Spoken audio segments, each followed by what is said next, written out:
In an instant, torn fabric, algebraic disturbance. You would that I would wait.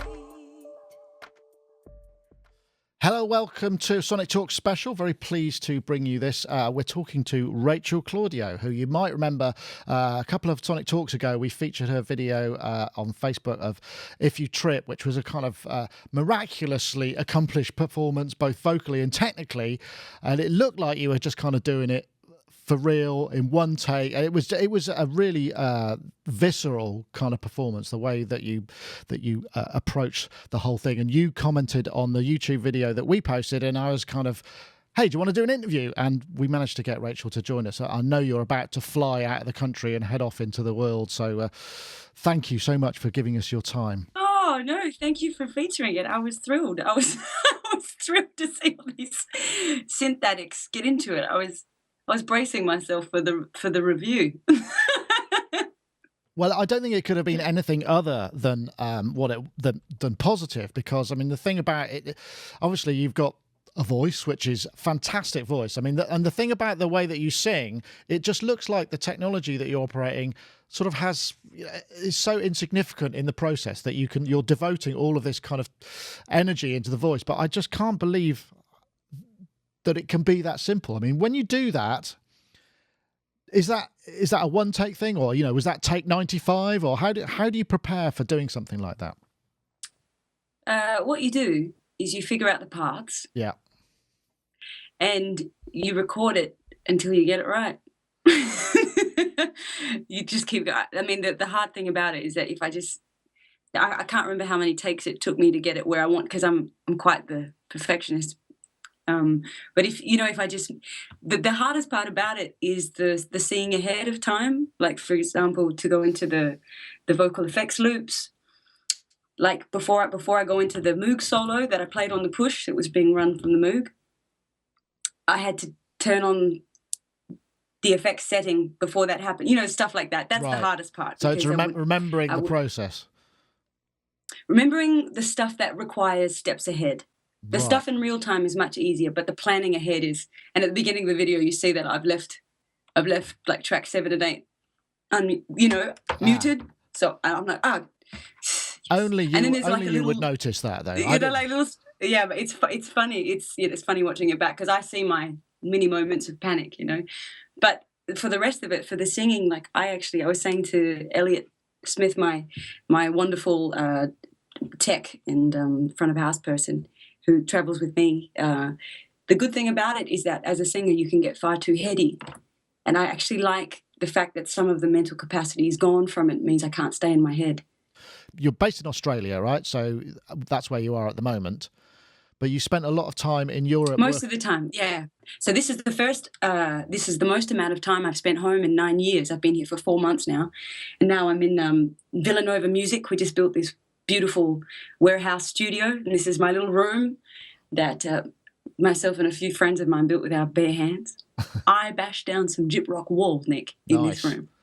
Sledgehammer. I'm liking the thought of that. So I'm presuming you're using Ableton because you've got push there and you've got the APC 40 as well. Do you find that has that really opened up your creative process? Because I wonder where you start from. I mean, because were you a singer first or a keyboard player first, or where did you kind of begin? I've been playing the piano since I was 6, and singing I suppose since then. I've been writing, as long as I can remember. But I wanted to be looping back in 2009. I was trying out loopers and things like that, and I was on Ableton back in 2006. But I'm actually not as much of a, despite what it looks like, I'm actually not as much of a tech head as it would seem. My process is more, I get very clear images of what I want to do, and then I just have to sort of find the technology to accommodate it. Right. So I was late. I feel very late to the push Ableton thing in that capacity, but and I didn't know that the push existed when I did the like Hey Ya and the Sia videos, and I was sort of doing it on the APC in ways that rendered my life 1,000 times difficult than it is now. Right. You know, it's fabulous. And so for me, it's like this machine was created in the midst of the moment that I needed it, but someone had come up with it long before. That blows my mind. Yeah, Ableton has, wow, it's sort of just made my dreams of what I've been wanting to do for years materialize. And I guess because of the real-time nature, I mean, the videos that you post, generally you're building things up from scratch. I think If You Trip's probably a little bit different because it had a bit more kind of pre-constructed, or at least it seemed that way. I don't know whether because they're yeah, that's exactly right. Right. And there's a carry on. we got a transatlantic delay here. We do. I'm sorry. I should have got that Ethernet cable. That's all right. There's a couple of tracks that run from A to Z all the way through, and basically all it came down to was how much time do I have to create it, right? In terms of attention span, and it was, and I do enjoy sort of setting parameters tighter every now and then.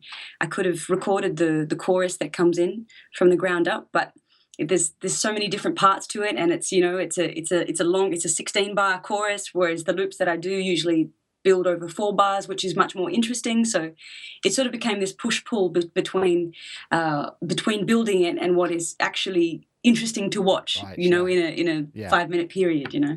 So, no, that's an interesting point. What the... Carry on. I keep interrupting. No, I keep interrupting you. And that's basically what the live set is now. When I'm playing live, it's this hybrid of some pre-recorded stuff that flies all the way through, some, you know, a lot of stuff built from the ground up, and then because of MIDI I get to use, for example, the Prophet. Every now and then I might use like an arpeggiator on a chord progression and then tweak it in real time, which is for me the most fun thing happening in my life right now. Bit of distortion, bit of FM, bit of envelope, like pulling up the envelope or whatever, and time of my life, which is hilarious. I must look like such a crazy woman on stage at the moment because I'm having so much fun regardless of whatever anyone else is doing. All right. Okay. So just take us through your setup. I mean, within the If You Trip thing, because I mean it's deceptively simple because you're using the technology, like you say, to your advantage to create the thing in real time, or as much real time as possible, while not making somebody wait for 32 bars while you build up something. I see that the Prophet there, that's a Prophet 12, right? Yes. And what's that? Is that a microcorg to your other side? No, up. This guy? Yeah. This is a microcorg. Ah, yes. It's custom colours. Wow. That's a Nord lead 2X. Just underneath. Right. This is the one that I did Hey Ya on and the Sia videos. This guy has treated me so well for I really enjoy him. Remember there, that's a Roland D50. And that's a little fatty, a Moog little fatty. He's my best friend. That's the guy that was the bass line in If You Trip. That's what you would have seen in If You Trip. Right. Yeah. And also that was the sound. It's funny because the sound that you hear in the solo that I play on the push is not what I had in my cans when I played it. I had sort of like a stock standard lead sound, but because I record it in MIDI, gotcha. I push the Moog through it, and it's actually a Moog sound playing through the push, which is very exciting for me.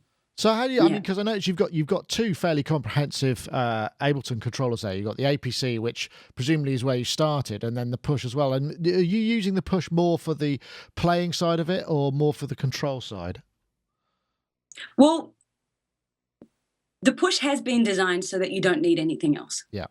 This is just my gluttony that I use both, but a lot of it has to do with the way that I do my vocal loops, because I like to use the looper device. I like it to track on one, so I can always have it and the second reason is that so I can always have it in basically session mode, being able to control the channels and the faders all the time. I could use like a nano pad to control the faders, but there's still like a bunch of custom mapped MIDI settings for my vocal loops that I haven't been able to do differently yet because I'm quite attached to this little piece of machinery. Right. Gotcha. So whether or not it's the most effective thing has little to do with my setup. It's just the way I like doing things for now. Yeah. Well, I mean, there has to be a lot of muscle memory in the way that you obviously perform that stuff, because I mean, if you every time you introduce a new piece of hardware, it's a finite period of time for you to actually rehearse it and then figure out where you're going. I notice a lot of the time, particularly in the Sia video, which I might play a clip of in a minute, where you're feeling your way. So you sort of, I can see that you're touching the top, and then you're sort of counting 3 clips down and pressing the button, and using this kind of very tactile, so it removes less. You don't have to use your eyes so much to do that. Do you find that makes it more creative, or you're just using a different part of your brain so you can keep the rest of it for the other stuff you need to think about? Yeah, absolutely. Especially if it's live, because the moment I start doing that, I lose all the bottom end and I lose all the presence of my voice. So yeah, I like it. I like it a bit braille. That makes a lot of sense. I made cake for your sister's pragmatic bingo. Polycystic info, cynics take note, there's a danger. See, real as the dingo. Don't leave your kids or your keys in your Volvo. We turn pro, I detach from the value of all I don't own. Right down to the bone, silence is sinister. The clear aim to diminish her. Painkiller to let the words be administered. So, you spent quite a lot of time in Paris working with hip hop collaborators, where there's quite a history of French hip hop, and I noticed also you were doing some rapping there as well. I mean, that's again another kind of quite free form thing. Is that something that you discovered you could do there, or were you already kind of in the flow of that sort of style? Oh, that's something that happened because there's a French group called the Science Super Crew, as they say, and a couple of guys from the Science Super Crew, so Vislo and Sly the Mike Buddha, who's one of the best beatboxers on the planet. I ended up working very closely with both of them individually. One night they were doing like a kind of rap battle, and Sly asked as a joke, "Who's going to get up and freestyle with me?" And I was like, "Dude, I'll do it." Like, really not serious at all. And then it's never something that I took seriously, and I still don't really take it seriously. It's sort of something that happens every now and then because I like to talk, and it's just another way of using words. Really, it's just a way I get to hear my own talking voice more, isn't it? And then it sort of became something where a lot of the French guys would ask me to feature, or we'd do kind of, and it was so much fun, and I love the spirit of it. It's so much easier than singing. Really, you find that? Because your style is very lyrical. I mean, it's quite wordy, and the words that you use are not simplistic at all. They're actually kind of, many of them have it's that stream of flow of consciousness is impressive. There are some days where I feel like I could freestyle for 1,000 bars, and there's some days where you couldn't even get 3 out of me. It just depends on where my head is. Yeah, and I wouldn't even attempt it on the days that it isn't. And I'm not that great when you ask me to do it. Like if we're all in it and it's happening, and I'm not really thinking. It's like the singing thing. It's like the looping thing. It's always better when you're not really looking at it. Right. You're not thinking about it. Does that make sense? Yeah, I guess. I'm not going to ask you to do a freestyle Sonic State rap. Don't worry, that's not going to happen. So. Although I am quite tempted, I must admit, but it's not going to be the case. So the other thing I was really curious about is you're doing a lot of vocal processing there. Did I see some TC Helicon stuff there? Because some of the layering of the vocals, obviously, that must make things much faster in terms of building choruses, because you don't have to do it line by line. How do you use that? How did you discover that the way to use that in your system? A friend of mine, Aaron Malone, was using one a couple of years back, and the guys who really turned me on to electronics were James Blake and Bon Iver. When I heard Bon Iver, I just realised I don't really know how Anglophones say the French say Bon Hiver. Bon Hiver, I don't really know how to say it. Yeah, that sounds correct. Bon Hiver. Okay, yeah. We all say that then. Okay. When I heard him using Autotune, for example, I found it to be the most honest and emotional way of using electronics that I had ever heard. Same when I heard James Blake using 808 drum sounds. And all of a sudden, my conception of what electronic music was turned on its head. And that's all I wanted to do. I understood more fundamentally that, you know, regardless of what we're using, it's the human driving it that will determine the results.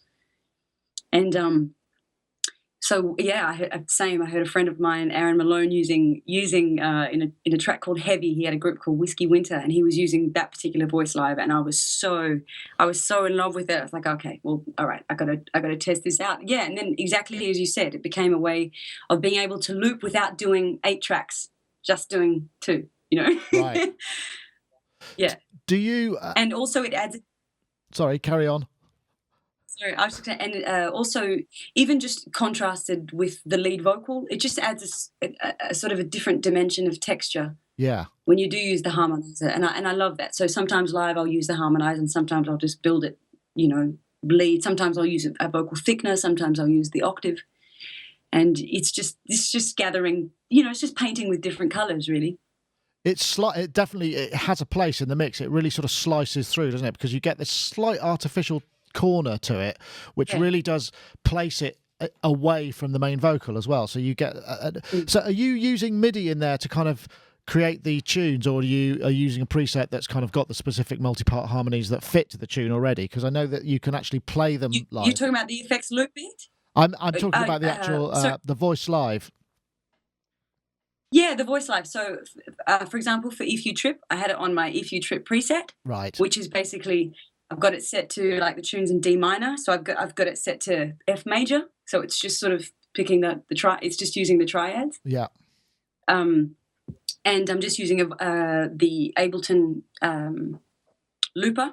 Right. And I've just got it set to sort of X number of bars. So just before it's a 4-bar loop. So I hit it record, and it will start recording just before on the one, and then I'll hit the overdub button just before the end of where I want it to overdub, and then I hit play at the end. And, you know. So you're not playing it via, because I know that some people I mean, it seems like quite a rare skill as well, is that there are some sort of backing vocal systems where you got one singer and somebody's just playing the chords that they need to harmonize against the main vocal, so you end up using it that way, but you're using it in preset mode to do that.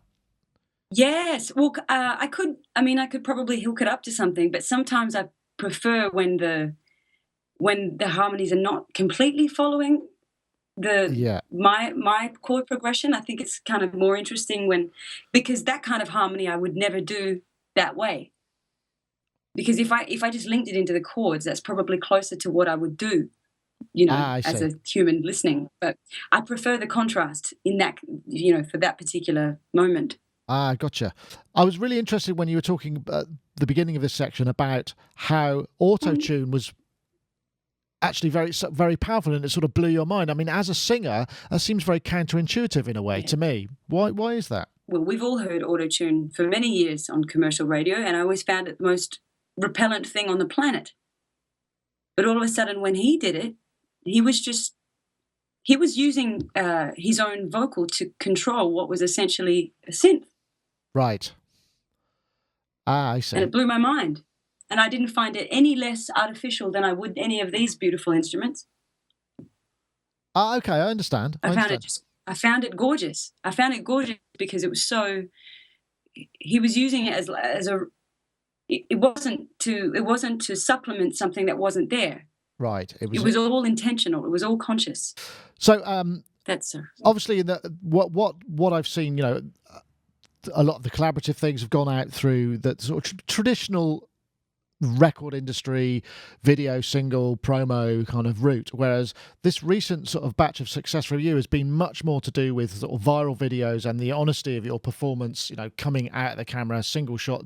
It's very simple in many ways, but it's a very new model. I mean, does it add extra pressure? I mean, how does it work for you? I'm doing at the moment in my life what I've been wanting to do for years and years. The biggest problem for me, or the challenge to overcome, was to find a way to translate what I was hearing. I could never quite get it there with a lot of the wonderful, you know, very capable people that I've worked with in the past, which has nothing to do with them and everything to do with my particular vision of things being very clear. So in the last few years, I've just done everything I can to try and catch up technically so I could do it myself.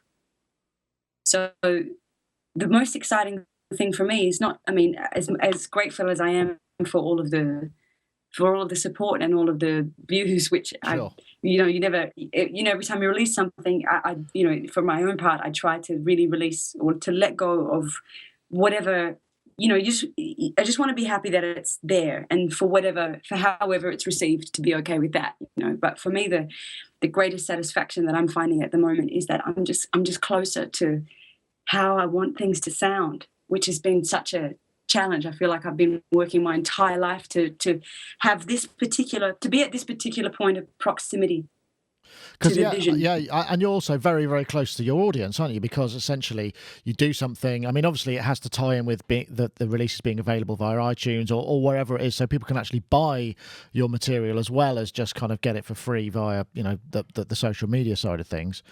And do you think that is that liberating in a way, and does it speed the whole thing up, or are you so much of a perfectionist that that it takes you much longer? No, it's so good because things don't age. If You Trip was released a couple of days after I made it. Right. It's so beautiful. It means I get to have what people are receiving and where I am to be completely on par, which is the hardest thing when there's lag between production and release. Yeah. Is that, as an artist, you're constantly outgrowing yourself. I hope to be, I hope that we're growing continually until the end. And so for me, there's nothing more exciting than to be able to release something while you're still excited about it. That's a really good point. Yeah, that's a really good point. So I'm also curious to find out that when we see you performing in that way, is that part of the way that you make the finished? I hesitate to use the word record, but the finished recording that gets released to the listener. Definitely, and this is actually one of the most exciting things that has happened to me. This formula, because like a lot of artists, my biggest issue has always been the infinite space, and I love everything. I love so many forms of music. Like, I have a friend in France that I worked with a lot via Universal, Ben L'Oncle Soul, and it always struck me as interesting because with Ben, he just loves this vintage soul thing. Right. I call it fascist passion. What it means is that it's great. It's so easy to write for him because you know exactly where he is. It's, all the algorithms are set before you get there. Right. So it's very clear.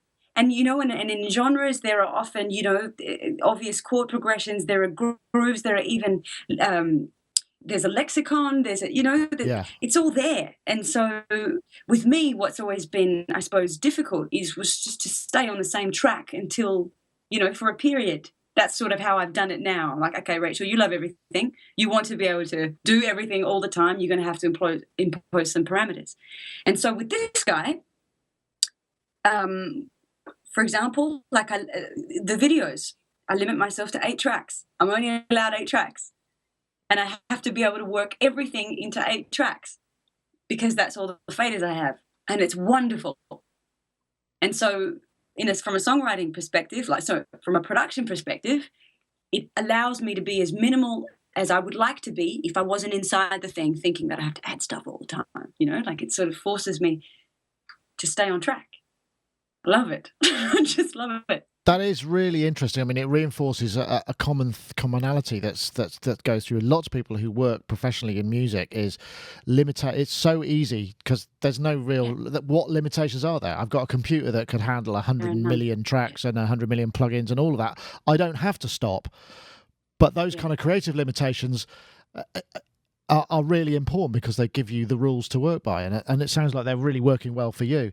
So, does something like, like I say, that If You Trip, the Facebook video, did 500,000 copies, 500,000 views in, what was it, 48 hours, something ridiculous. I mean, that's a great figure.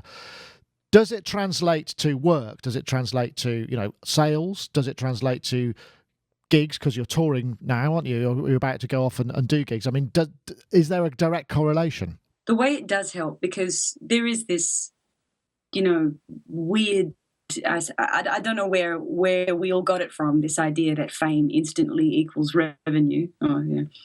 Um, but what it does translate to is a boost in profile, which means that you get better gigs. You get to have a more interested audience. You get to play gigs where people know the tunes. Like I mean, I suppose I'm very basic in that way. Like just all I have ever wanted to do was to be able to play the music that meant something to me in the moment, and to have people be connected to it.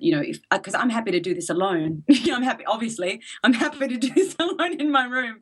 So if I'm going to be sharing it, to have the instant evidence that people are there, sort of ready to resonate with it, like that's. And then that sort of builds the path to being able to do it in a way that does bring you in a living. I don't need very much outside of this room. I just want to be able to keep doing it. That's all I'm really after. And also, I suppose the other thing for me is that, and I'm probably going to deviate from the question a little bit, but I've come to this point where I feel like everyone has access to a kind of life hack that will allow them to do whatever it is that they do best. We just have to push a little bit harder and find the thing. Usually as musicians, we do this one thing, the one thing that we know, and when it doesn't happen, we say the music industry is, Yeah. That was my own censorship I put on that word.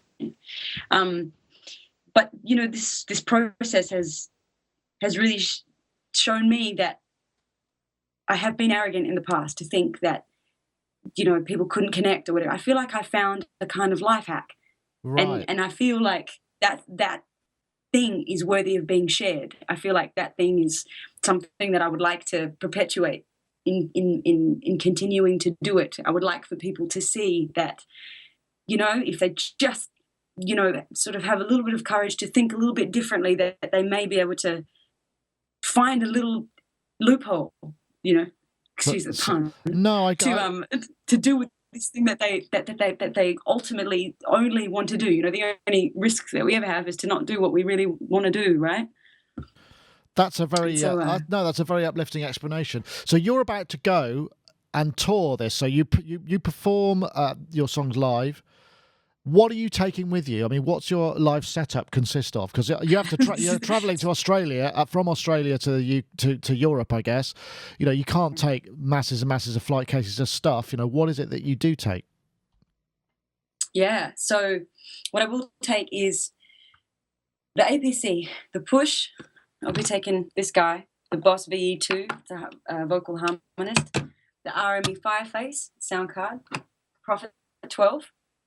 And I won't be taking the Axiom MIDI controller, because hopefully I'll be able to pick up one wherever I am. Yeah. And lots of cables and leads. Yeah. Are you? When I'm in Australia at the moment, we're working with. Carry on. Sorry, carry on. I'm conscious every time I speak, it's a few seconds later that my audio arrives. I know, and we're both trying to be polite, and then we leave the same latency of politeness, so we end up speaking at the same. And when I'm in Australia, we also travel with. At the moment, it's a little mixer, so that Elliot has control of my foldback, because I don't send like 1 and 2 out. I send the drums are on 1 and 2, the bass is on 3, my vocal effects are on 4, like all the aux is 5, 6. The Prophet is on 7, so it's actually all mixed live.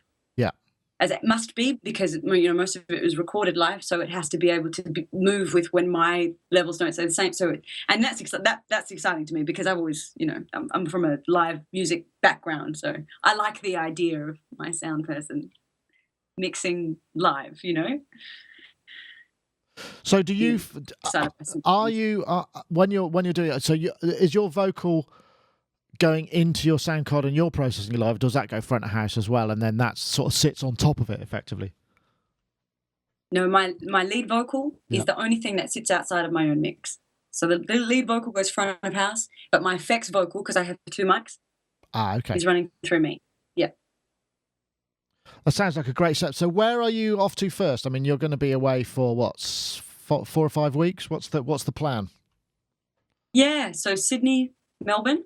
I'll be on the Rye gig. Have you heard of Rye? An American outfit it's beautiful what they do. I'm thrilled to be a part of that. I'm a big fan of their work, and I have been for a couple of years. So I'll be supporting them in Sydney, Melbourne, and then I'll be in Berlin for the Ableton conference. Okay. Which is going to be really interesting, playing with King Britt, who's a wonderful friend of mine, who is one of the guys who set me on this path a few years back. And then France, Dublin, Russia, probably back to France, and maybe the US on the way home. We'll get to see. But yeah. So are dates being added all the time because of this recent kind of video which has gotten so big? Do you find that promoters are discovering and going, oh, can you come to a gig? And then that's happening in sort of almost real time as well. Yeah, it's as real time as the music, which is kind of fitting. So you never know. Your day off might turn into a gig. You never know. Yeah, but if I'm not playing when I'm traveling, I feel a bit redundant. I feel a bit weird. It's my favorite reason to travel. Do you? I'd be doing it at home, Yeah. When you're on the road, do you have a writing setup? Do you find that your creativity continues? I mean, are you able to kind of continue to write and produce stuff while you're, in your hotel room or whatever? I mean, is that something that you try and keep going? Well, what's hilarious is that there's a few of my tracks, especially I released this mixtape in 2012, and a lot of the vocals you hear on it are actually me singing into my Mac in a hotel room. Because I get very attached to the French call it les voix témoins, like witness vocals, so like the guide vocal, I suppose, or the draft or whatever. And I get so attached to them. Sometimes you can never recapture the original intention, so I just end up. There's a track I did with some guys, a French group called Union Analogtronics. And the track was called Song for Janessa, and people were like, oh, what's the filtering you used on the vocal? And it was just like an iPhone earphone sung into GarageBand, But that's what it's all about. I mean, it sounds like you're you're very much about capturing the moment. And I think that's really important because it's so easy to produce the hell out of things and then end up recreating the emotion via trying to make the production exciting to compensate for the fact that you've flattened it all out. So, I mean, it's a very viable way of working as well. Yes. Well, the one thing that has never failed is that when I was able to get into a space where I was singing in a way that felt absolutely like the God honest truth, people invariably resonated. Like it's bigger than I feel it's far bigger than what our sort of conscious brains can I suppose justify or even explain. Like I really am convinced by the power of human resonance. Like if we get to that place ourselves, 9 times out of 10 we'll be able to, and whether it repels or attracts, it doesn't matter. That's just to do with where each individual is resonating. But when I'm being honest, that's when the kind of connection that I'm after happens without fail. If I'm lucky enough to capture it on that microphone, that's even better. Otherwise, whatever's available, right? Whatever you got. That's great. I mean, it really does tie because and we'll call it interesting choices. There are moments in If You Trip, and in every one of the videos that you post, there's also that Sia track of Elastic Heart, which there are moments when you just sort of open your voice and it just kind of you can sense the sort of the magicness that happens. Do you find that you can control that, or it just are you as equally surprised when it does happen? There's this. I feel like it's relevant to tell you this. So a friend of mine, a very close friend of mine, was hanging out with a friend who's just built a pond in the front of his house. And he was thinking about buying a frog to put in it, right? Okay. And my friend Danny said to him, dude, if you buy a frog, it'll probably just leave. But if you create the conditions, the frog will probably come. And you may even have a little family of frogs, right? You just got to create the conditions. And so I feel like it's not about trying to produce the right sound. Like there's this vocal technique that goes, if you if you pretend to sort of cry like a baby, you'll hit this like sort of resonance that goes through the top of the back of your head and yada yada yada. But I mean, that would happen because when people are like wailing in cultures that do allow for it, all of their physiology would naturally open up and allow a sound that resonates. So what's infinitely more important to me is that I create the conditions to be able to produce a sound that sounds natural. I prefer to get myself into for me, it's not what am I going to sing or what is my body going to do to, accompany this sound. It's what is the emotion that will drive it in the most natural manner.